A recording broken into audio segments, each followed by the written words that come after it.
Republicans dead. Where I could stand in the middle of Fifth Avenue and shoot somebody and I wouldn't lose any voters, okay? The women with the least likelihood of getting pregnant are the ones most worried about having abortions. On January 6th of 2021, you had tens of thousands of people peacefully protesting. So, it's not a right-wing conspiracy theory. It's not QAnon. It's real.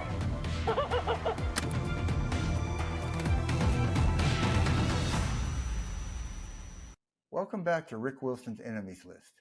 I'm Stuart Stevens in the guest host seat for Rick while he's on injured reserve with a nasty winter bug. Get well soon, brother.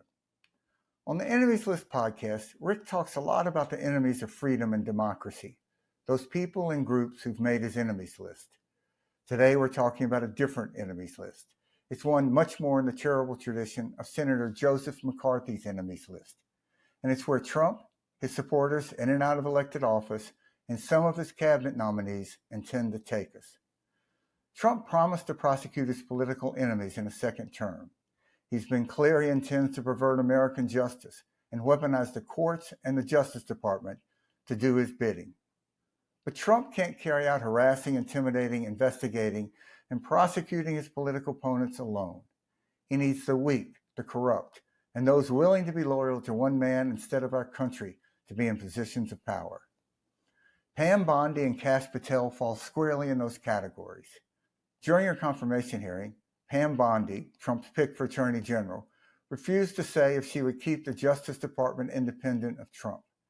She wouldn't answer if she would drop or take up cases at Trump's direction. This should come as no surprise. Bondi has been a Fox News presence for years, setting aside facts and reason to defend Trump and all his legal woes. In one appearance, she said, quote, "The Department of Justice, the prosecutors will be prosecuted, the bad ones. The investigators will be investigated." And now Trump has chosen to put her in a position where she can do exactly that. Today, I'm excited to share the next chapter of David Pepper's Trump's Project 2025, Up Close and Personal series. This fictional series gives listeners a powerful sense of the America Trump hopes to create. It should inspire us all to continue working against those who Rick would name to his enemies list, the destroyers of democracy. Here's Chapter 5, The Department of Retribution, read by two incredibly talented democracy champions, Richard Schiff and Morgan Fairchild. Capital Monthly, Louise, Getty, by Rose Cunningham. Washington, D.C. It's funny, all these years we fly in and out of here, shuttled around like big shots. It's easy to forget what a beautiful town it is. The splash of nearby fountains echoed in their ears as the May sun pierced the blowing spray. Miniature rainbows sparkled before their eyes. The long-ago foes had met at the base of the Lincoln Memorial and ambled the length of the reflecting pool. Now they were circling the outside of the World War II Memorial, taking in the white granite pillars that were each adorned with a gold wreath and the name of the state. As they walked past Arizona, New Mexico, then Oklahoma, a group of honor flight veterans, mostly in wheelchairs, ambled around the memorial's oval center. "It's so true, Wade," former House member Louise Getty said, stopping below the pillar of Utah, her home state. "Last year, when I had the stomach for it, I flew my grandkids here for a week. We did the whole tour. Seeing it all through children's eyes was magical, like a whole new city, a giant outdoor museum, expressing all the hopes and dreams of a great nation." Illinois Senator Wade Stiller shook his head. Sheesh, and I'm still stuck in law firms and lobbyist shops up and down K Street. Well, it's still better than the Capitol itself these days. True, maybe. The worst of all. Louise turned to look at him. Correction. The second worst. Both their grins faded as reality returned with a vengeance. The former House member from Utah and the current Illinois senator had caught up on family, old friends, and the good old days when, as junior members of the House Oversight Committee, they'd bicker away on debates that felt so small now. Meaningless divides in hindsight. But that brief respite of small talk ended abruptly at Louise's reference to the White House. They were meeting now for the first time in 2 years, because for the first time in their careers, these two giants of American politics were frightened. Visibly frightened. In the mirror and through her husband's eyes, Louise Getty could observe the non-stop paranoia and fear eating away at her.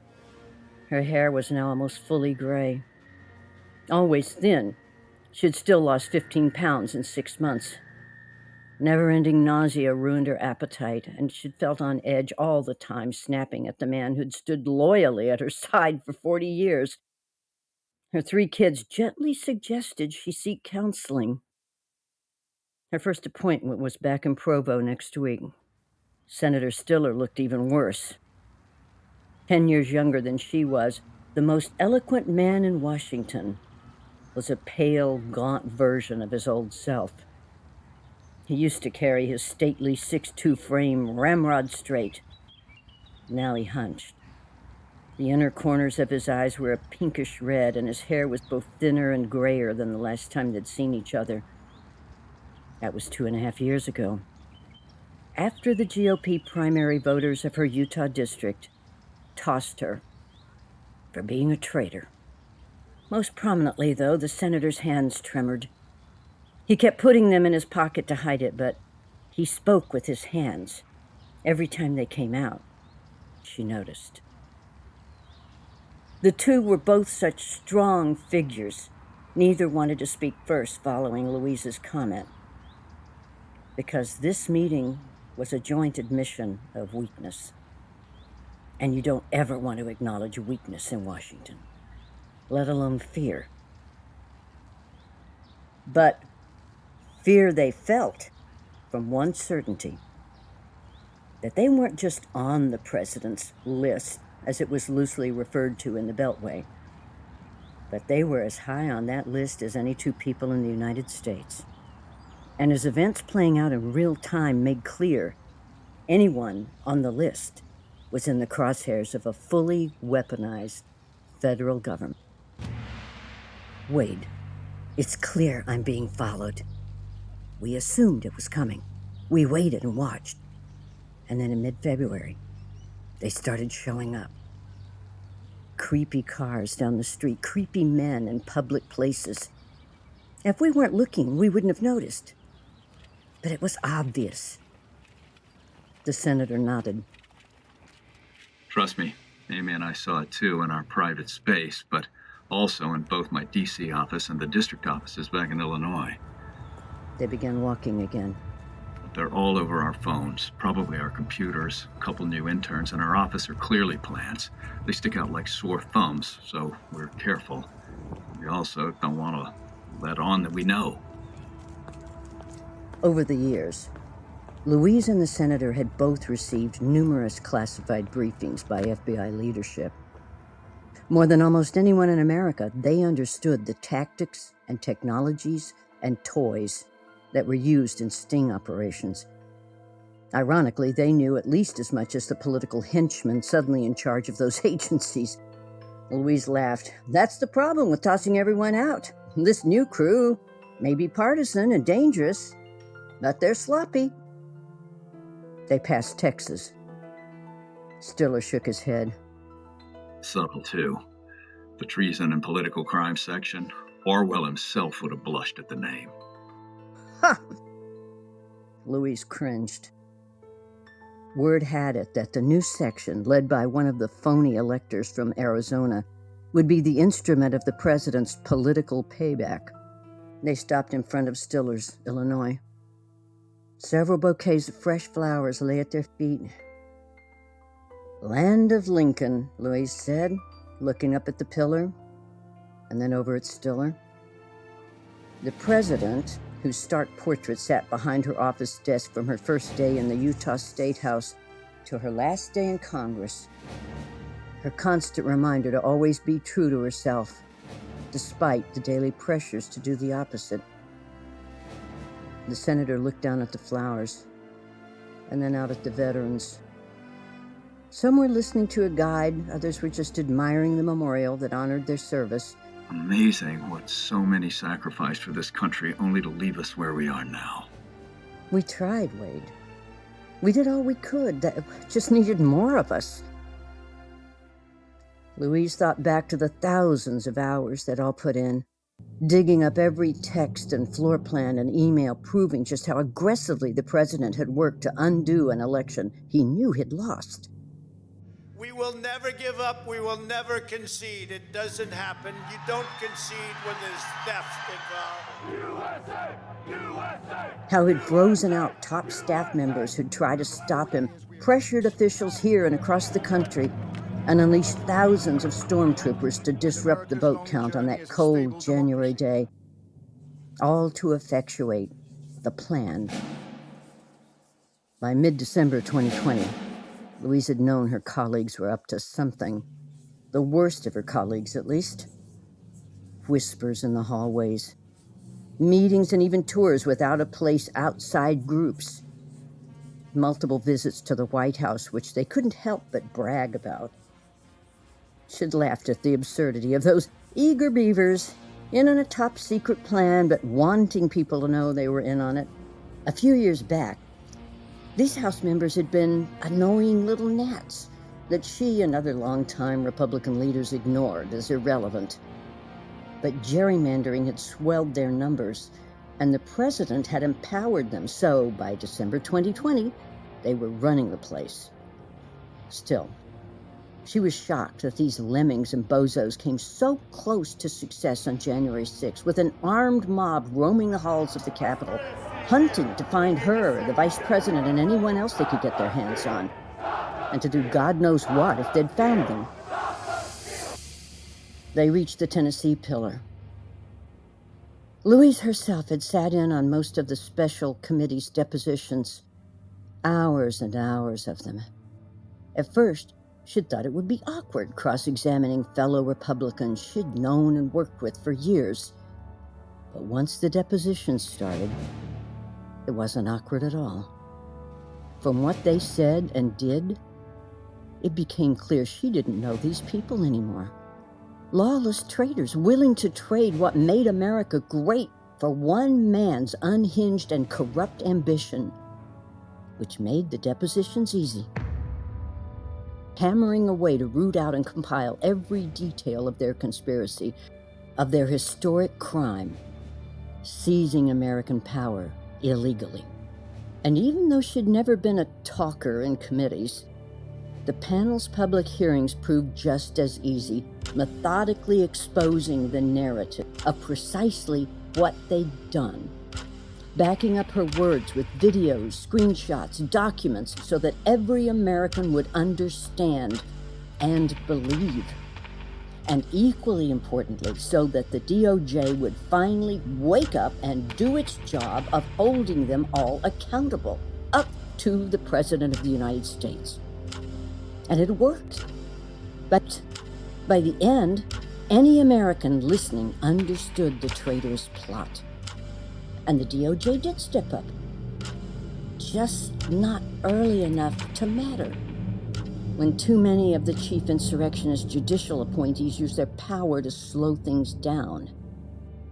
We did the right thing, Wade. You did. I did. We all did. And we came so damn close to succeeding, too. Damn close. They passed New Jersey. The senator had been a senior member of the House then. His crowning act would be leading the second impeachment trial, the one that followed January 6th.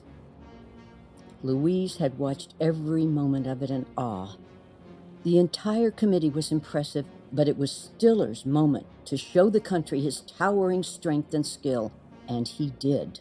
In her estimation, one of the finest minds and orators ever to grace the halls of Congress. Should we walk up to the monument?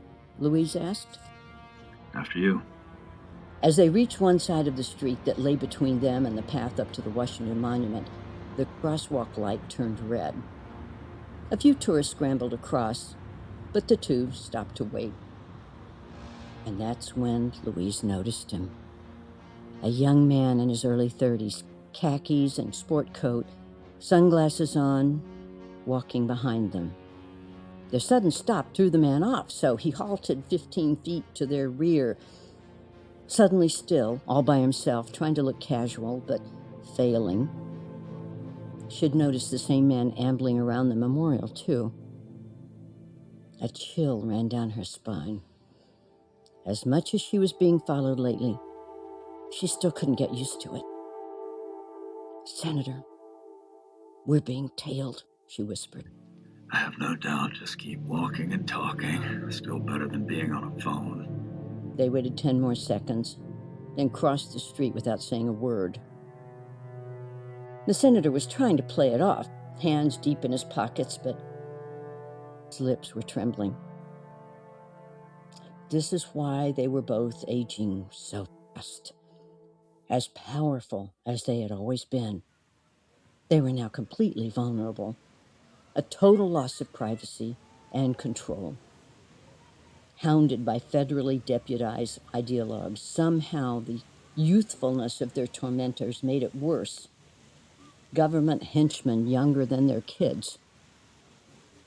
As they stepped onto the path leading up to the monument, the senator cleared his throat. What's amazing is that early on in my term, I got to know a lot of these senators. Of course, the new breed are all in, just as militant as he is and willing to say or do anything to get ahead. But the several dozen Republican old-timers left are as horrified as we are. They tell me if they could do it all over again, they would have impeached him when we called for it. They could have ended the nightmare, and they know it. Louise shook her head. None of them talked to me. I'm too toxic now. Did they say why they didn't do it when they had the chance? Trust me, they keep their distance from me now as well. They know I'm on the list. Still, in an honest moment, they admit they were afraid of losing their next election, of being excommunicated from the entire world they know, cut off from the money that'll come their way if they stay in line, afraid of even one death threat becoming real. Plus, why impeach someone with all the hell that would rain down on them who was never going to run again? I mean, the guy lost by 7 million votes. They just assumed he'd fade away like anyone else would. I think that drove the old DOJ, too. When politicians lose, especially that big, they leave the scene, so why bother looking political with investigations when he was going to disappear anyway? Behind the scenes, she'd yelled at the Attorney General's liaison about the urgency of upholding the rule of law before the next campaign cycle began. If you wait, she'd warned them, you'll give the man an incentive to run again and do whatever it would take to win. Which is exactly what happened. Makes me sick to think about it. This guy doesn't go away, especially when he knew the only way to avoid being locked up himself was to grab the reins of government back. And now he has, Louise thought without saying the words. And now, look at us. Over her shoulder, she could see the tail 20 feet behind them. Too far to hear their muted voices, but she whispered anyway. What are the others saying? Well, we met the other night, both impeachment committee in Jeb's basement in Maryland. Jeb Mitchell had retired from Congress in 2022. And all but 2 of us were certain we were being followed and bugged and hacked. Either way, we know we're all on the list. And how are they holding up? They're putting on the bravest faces they can.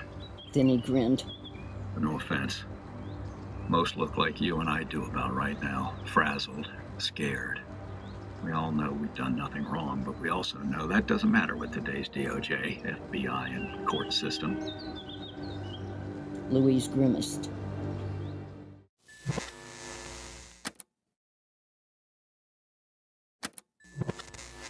She'd had a similar meeting in Northern Virginia after flying in 2 days ago. Her former committee members also reported being surveilled. The younger ones are melting down. They have kids the age of my grandkids. They agreed to do this to serve their country, to stand up for the rule of law. And now they see what's happening to those abortion protesters and doctors, the groups who organized the deportation marches, the former CDC officials being perp-walked to courthouses like common criminals, and they're all hearing that charges will drop in Georgia and New York any day now. So they know they're next, that their kids will watch mom and dad charged as criminals. And Louise knew they were right. It's just awful. Were you able to buck them up? I did my best. I explained that there are major supporters who've stepped up to pay for the legal work to protect them, and I had lawyers walk through the wall of strong defenses they will offer. And? It bought me about 10 minutes. Yeah, that's about how my talk went as well. They both looked down, holding their hands behind their backs as they reached the top of the path and the base of the monument. Louise looked around, taking a deep breath. The flags encircling the monument's base, flapping loudly in the breeze. Kids were running back and forth, pointing up at the flags at the top of the obelisk. A plane landed over the Lincoln Memorial. The softball season was underway, with players shouting amidst the occasional crack as bats collided with softballs. All seemed normal for a moment. Like those precious few days Louise had spent with the grandkids, soaking in every grand symbol and celebration of American democracy the town had to offer. Lincoln and Jefferson, FDR and MLK, telling her grandkids the stories of what each of these patriots was about, what America was all about. For that brief moment, all felt fine. She even forgot that Senator Stiller was standing next to her. Then she turned toward the White House and gasped. There he was again, the tail. He was standing on the other side of the monument, right in her line of sight. But he was no longer alone. Sidled up next to him was a middle-aged woman, shoulder-length brown hair, dressed more casually. She looked like a tourist. Louise recalled her from the beginning of their walk, at the base of the Lincoln Memorial, and later standing right beside them at the crosswalk. They'd had two tails, but had only kept their eyes on one. And right then, it dawned on her that these people weren't sloppy. They just didn't care if she and the senator knew.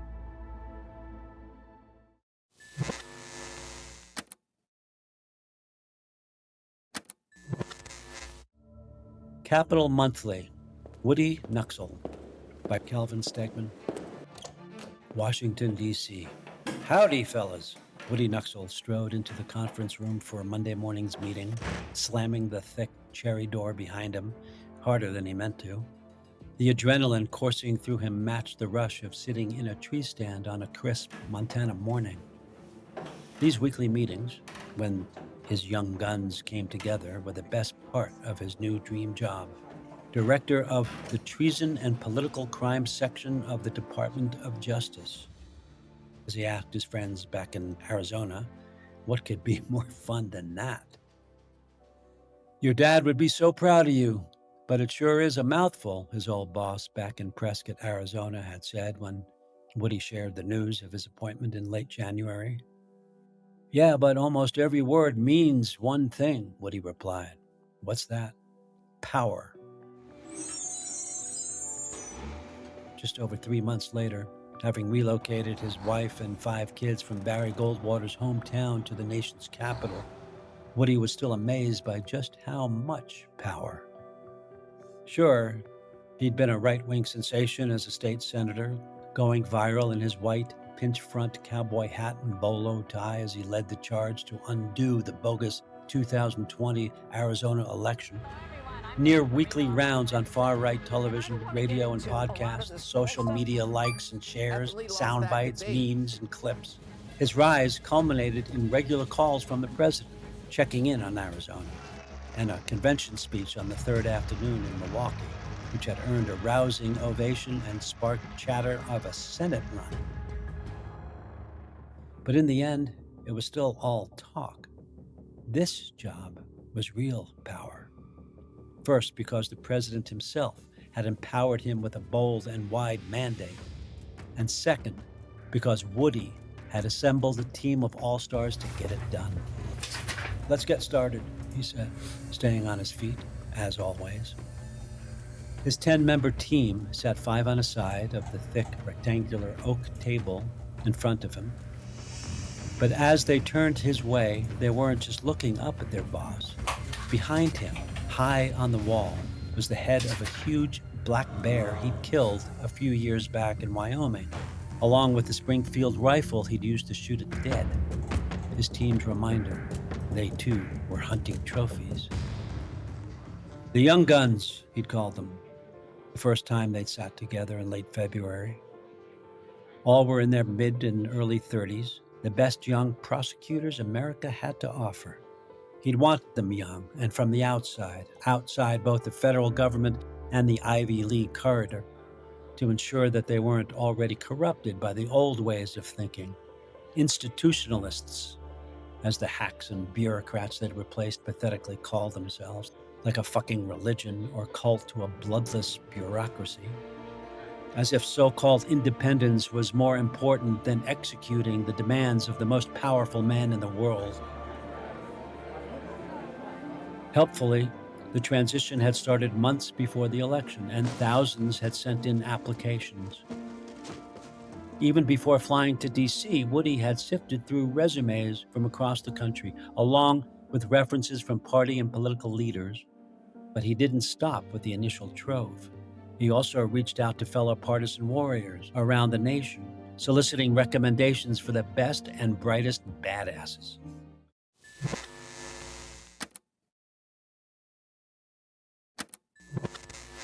Once he found his top 100, he arranged one-on-one Zoom interviews to determine 3 things. Were they smart enough? Were they sufficiently dedicated to the president's political success? Were they warriors and brawlers, willing to push any envelope? The moment a candidate fell short of any of these standards, he'd end the call, sometimes just minutes in. No reason to waste time. From the initial crop of 100, he'd invited 40 to D.C. for a grueling interview process. He called it the boardroom, 10 at a time, 2 hours each. Cage matches of testosterone and brain power and ideology, forcing the finalists to go toe-to-toe with one another on scenarios and debates and challenges, all as he observed. Some turned into shouting matches. A few nearly broke out into actual fights. Who were the toughest?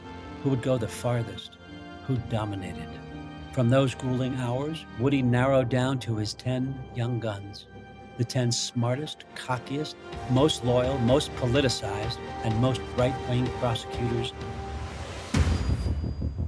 Within a day, all 10 enlisted.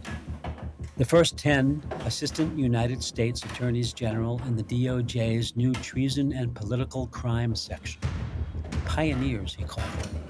All 10 now sat before him to review their first round of cases, staring up at his hat, bolo, and brown sport coat, and of course at the bear and rifle looming behind him.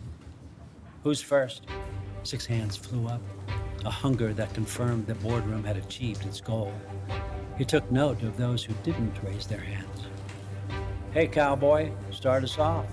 He pointed at the first AUSA on his right as he began pacing back and forth. Yes, sir.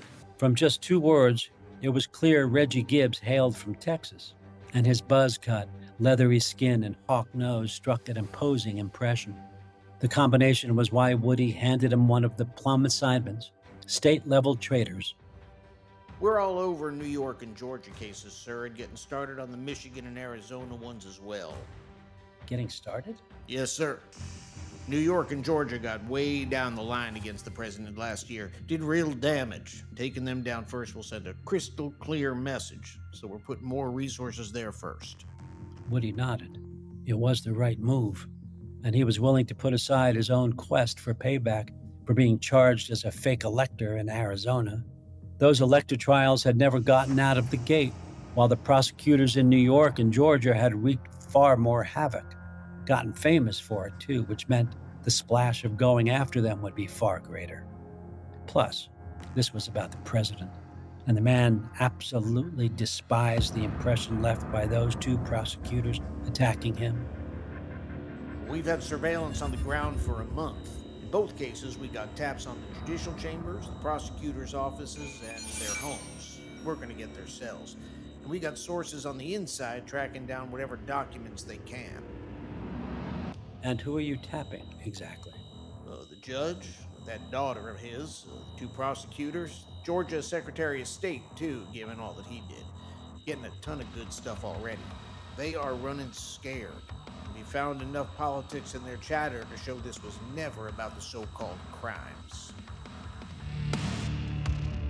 Woody looked across the table at the only guy older than he was.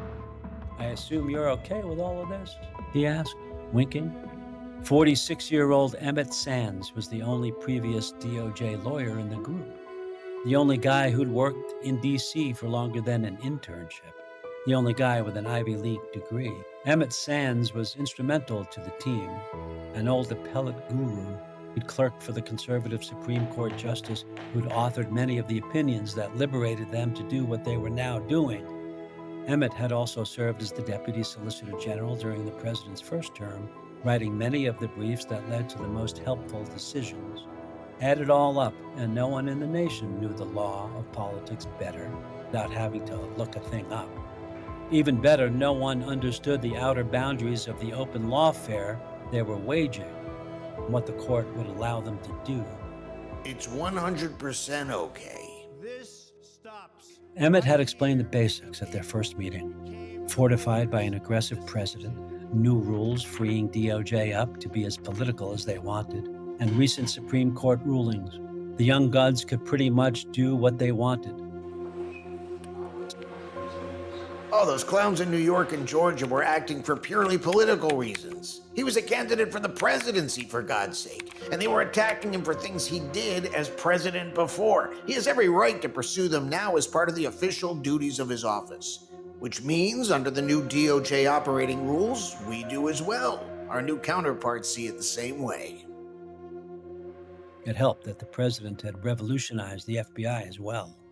Just like with Woody's new unit, loyalists replacing institutionalists. Their partnership in investigating political crimes was off to a smooth start. Pacing to his right, Woody turned back to his Texas star. You have a timeline, cowboy? Yes, sir. We'll have this in front of federal grand juries in New York and Georgia by early June, with indictments by the end of the month. Indictments of whom? Woody asked, glancing up at the bear. Both prosecutors, some deputies, the New York judge, and his daughter, at least. And the Secretary of State? We hope. And his top staff, too. They were driving a lot of it. Good. Most likely charges? Trying to decide what not to charge. A bunch tied to election interference, toss some fraud in, and, of course, treason. Don't overcomplicate this, Reggie. Remember, the president's top priority is publicly announced investigations. Right-wing TV repeating the words treason and abuse of power in every segment. That's the victory. Everything that follows is the gravy. The young guns all nodded. Woody had drilled this into their skulls even in the boardroom sessions. The old notion that you only brought cases you were sure to win was so 20th century, so institutionalist.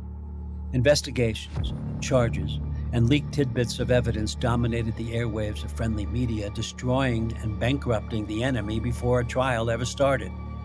They could see it already. Even rumors that the feds were coming broke them. But I thought you said for these cases the president wanted revenge, as in convictions and jail time. Woody stopped pacing for a moment, eyeing Reggie with narrow eyes. That was true. You're right, he practically yelled, laughing. For him, these New York and Georgia cases were personal. DEI prosecutors going after him? What the fuck? He does want revenge, so let's be sure to get some jail time with these, will ya? Humiliation. Reggie exaggerated a nod.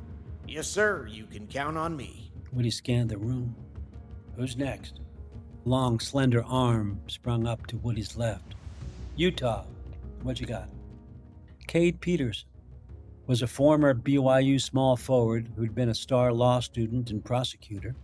When he first walked into the boardroom with his light blonde mop of hair, he seemed so polite, Woody thought he didn't stand a chance. But when he turned it on, the guy was an absolute bulldog. A good combination for a role that would involve television cameras. Sir, so much you wouldn't believe. Oh, I believe it. Look into any member of Congress long enough and you'll find a whole lot. The whole room laughed.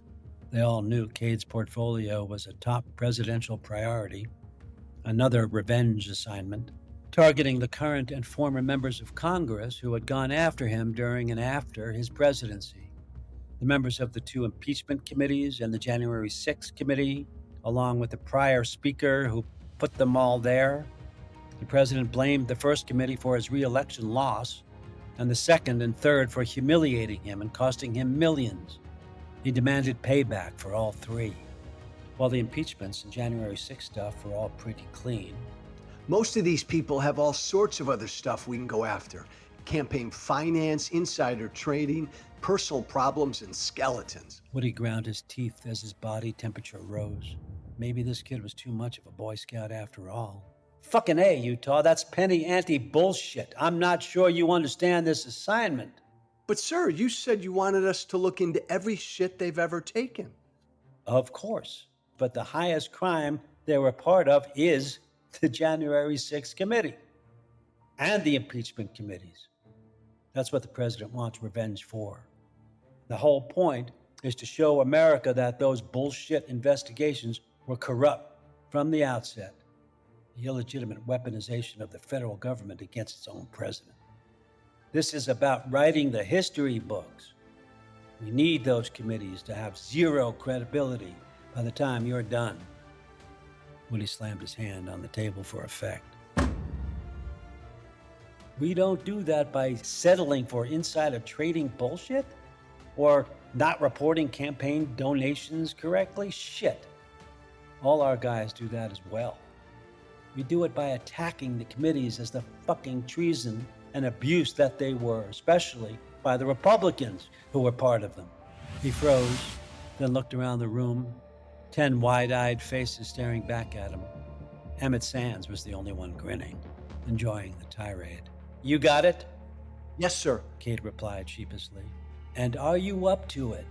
I am, sir. He stepped 2 feet to his right. All of you. You got it? Yes, sir. They all yelled together. He stepped back to his left. And are you up to it? I am, sir. He turned back to Cade. Well, dig through those records again, damn it. If what they did can't be turned into an investigation of treason, I don't know why the fuck we're even here. Yes, sir. Cade said. Do you have them tapped, Utah? Of course, sir. Computers hacked? Yes, sir. Public and private? I've also got folks undercover in offices. It's amazing what these agents can do. And how about your old friend from Provo, the traitor who stirred up more trouble than anybody else? The president was obsessed with the former Republican House member who'd emerged as the face of the January 6th committee. Sure, she'd lost the next primary, but that wasn't nearly enough punishment. Hell, she was more popular now than ever. A media darling. She's in the wave of investigations. We've got eyes on her 24/7. There you go, he said, his voice calm. What these people did was total corruption. The president wants anyone involved destroyed because of it. I'll make it happen, sir. Woody nodded. Mission accomplished. With Cade Peterson and with the rest of the young guns who were staring in silence at Woody, at the bear. As his dad had shown him as a kid, tirades had their place. Before moving to the next report, Woody looked across the table at Emmett. He mentioned hacking computers of sitting members of Congress. Are we okay with that? Emmett nodded. We are. This is an investigation into abuse of power and potential treason by those members. It's fair game. FBI legal counsel felt the same. Good, he said. As they did every week, he and Emmett had scripted this out before the meeting. Plus, all of it can be categorized as flowing from an official act of the president. Because if it's an official act, then the president is immune from it. He can't be held accountable. And since anything the DOJ does that you do falls within the scope of that official act, well, you're immune too. That's right, nobody. Plus, in the worst case scenario, he's made clear he will pardon any of you for doing anything you do in his service. You hear that, gentlemen? Emmett just spelled out why you each possess permanent get-out-of-jail-free cards, along with the greatest prosecutorial jobs on the freaking planet. He pivoted quickly, looking to his right, the Californian sitting in the middle seat. Okay, now let's turn to the guy who actually filed charges. Where are things in your Insurrection Act cases? Rocky Valdez was the most aggressive of the group, the undisputed boardroom champion, with his loud voice, wrestler's build, and occasional bouts of red-faced rage. The kid from Jersey who could very well be on steroids. Woody couldn't have cared less. Valdez clapped his large hands together loudly. Kicking ass and taking names, sir.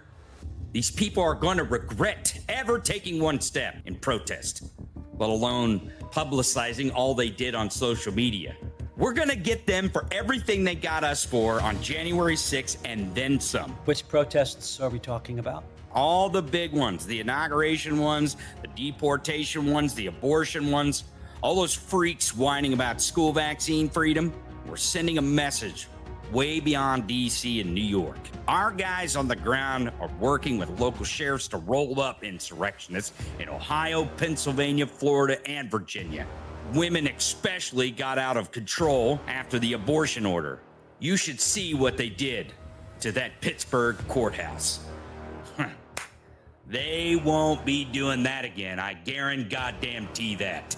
Woody nodded his approval, then looked back to his left, the guy farthest from him who hadn't raised his hand. Hey, Ensign, why so quiet? What do you have going on? Ricky Neiman was generally quiet, but that left a misleading impression. There was rectitude, not passivity, honed from his time in the Naval Academy in JAG Corps, where you only spoke out once spoken to. But Ricky was a diehard, one of the veterans who'd helped coordinate the tactical maneuvers that got him into the Capitol on January 6th. The video of Neiman's military insignia and hand signals made him famous and led to a conviction, but the president granted him amnesty in January. Sir, I'm so glad you asked. You will love what I've got going on. Tell us. As careful as they tried to be, we got them dead to rights. Remind everyone here just who you're talking about. The deep state, that's who. The institutionalists, the Ivy League snots and so-called experts who used to sit in these chairs and in conference rooms just like this all over the federal government. We're talking DOJ lawyers, FBI agents, diplomats, climate and pandemic scaremongers, treasury officials, and education bureaucrats. It turns out thousands of them thought it would be a good idea to offload government data and other assets to the outside before we came in and before they left. Woody entered every job with a succession plan. Right now, this guy felt like the guy to replace him if he somehow didn't shoot the next charging bear in time. They won't ever learn, but how do we know all that? Woody asked. Rookie looked downright gleeful as he answered. The same way you'd know if someone robbed a bank when cameras taped the whole thing. Some of them were dumb enough to leave traces on their government phones and computers. But they also didn't realize that we had their rickety private networks bugged by late February, as did our friends in Russia who let us know right away. Hell, our new people in these agencies watched them do it in person. So we got them nailed. Group emails, group texts, huge transfers of data, you name it, and we'll be able to reel them all in the coming months.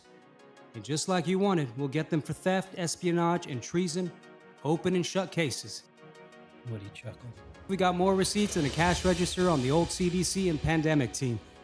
Woody clenched his fist. Perfect. The CDC was the perfect symbol of the corrupt deep state, even upstaging the president during COVID as if they were in charge. Taking them down as pirates and traitors would bag one hell of a trophy. Right. I'll get back to you with the timetable. For the next 30 minutes, the remaining young guns gave their updates.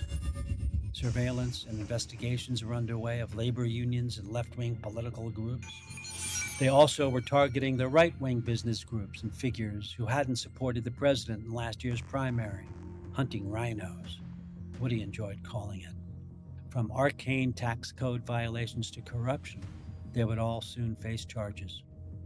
Trent Bowman, the AUSA assigned the culture war portfolio, was working with the state prosecutors and sheriffs to go after abortionists, both the doctors and their mothers, including those sickening fertility specialists who defied the president's order and kept killing embryos. Over the year, he also planned to target librarians and teachers peddling pornography, along with those who insisted on teaching banned history. Reports were already emerging of gay couples sneaking banned adoptions through in numerous states, so the FBI would start dragging it there as well. Woody clapped his hands. He scanned around the room, counting to 10 in his head. That's 9 of you. Okay, who's... He looked down at the piece of paper in front of him. With a black Sharpie, he'd placed check marks next to 9 of 10 areas listed on his agenda. Deep state, state-level traders, Congress, insurrectionists, and so on. Only one topic didn't have a check mark next to it.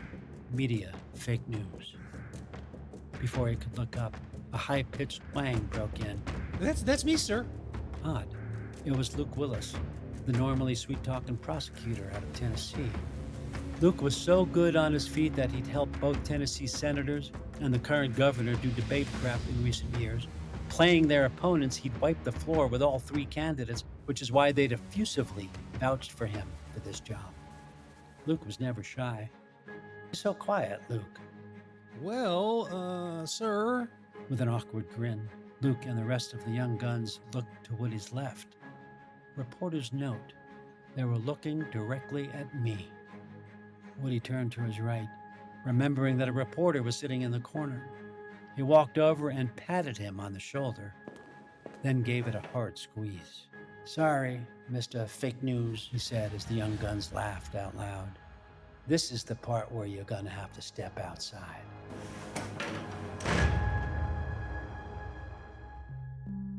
Now, while the stories in this episode are over, we're not done with Trump's Project 2025. In a moment, the author David Pepper will link the stories we've heard to specific policies in Project 2025 and Trump's own words. By the way, the next episode of Trump's Project 2025, Up Close and Personal Chapter 6, will feature the harrowing stories of people caught up in Trump's promise to deport millions of undocumented immigrants. Each one of the millions of people Trump wants to deport is a single human being with a story. This is Alvaro's, set in one of the mass deportation camps Trump has promised. He was only 12, but he was smart enough to see it clearly. What made Mama happy was helping him. Ever since he could remember, he'd been the cause of her difficulties. She was on the way to get him from school when the gang took her from San Benito.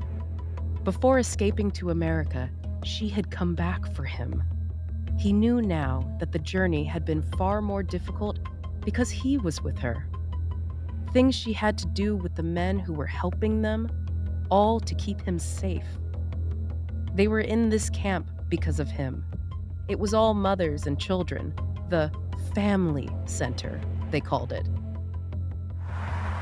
Every morning, plumes of dust in the distance signaled that the next wave of prisoners was arriving. Guards took the new women and children from the buses into the processing center. While frightened and lost, the new families looked alive, healthy. Their clothes and faces and hair appeared far more fresh than those of the prisoners they were joining. That would change in days, Alvaro knew. And by the time families lined up to board the green buses that took them away, they looked like ghosts. The human cost of Trump's despicable fear-mongering of migrants is told in the next chapter of Trump's Project 2025, Up Close and Personal, the mass deportation disaster. You can find this series in your podcast app or 2025pod.com.